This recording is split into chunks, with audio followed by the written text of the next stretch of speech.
क्या नाम है? राबिया। क्या उम्र है तुम्हारी? 22 साल। ये सारे बच्चे तुम्हारे हैं? जी। और शादी कब हुई थी? 11 साल की उम्र में। तुम्हें शर्म है? कुछ शर्म आया है? कितने बच्चे हैं तुम्हारे में? ये बने 2 दर्जन। 2 दर्जन बच्चे हैं। शोर ने कोई काम नहीं किया? किए है ना, ये बच्चे दिए, ये वही काम किया है। ये भगवान क्या जुल्म है। मेहनत मजदूरी क्या करता था? गुब्बारे बेचते हैं। क्या मुँह दिखाई दी? मुँह दिखाई ने उससे मुझे क्या देना था, 3 बच्चे दिए। 1 साल बाद बाहर आ गए। बाहर आ गए। बंद करो, हाथ जोड़ के।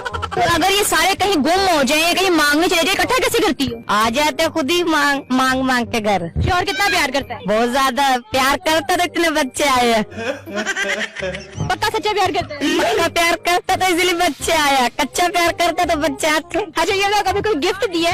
तो जी हाँ दोस्तों, आप लोग देखिए कि औरत ने कैसे क्या बोल रखी है। इस पे काफ़ी तेज़ी से वायरल हो रहा है, तो कमेंट बॉक्स में अपना अवश्य दे। धन्यवाद।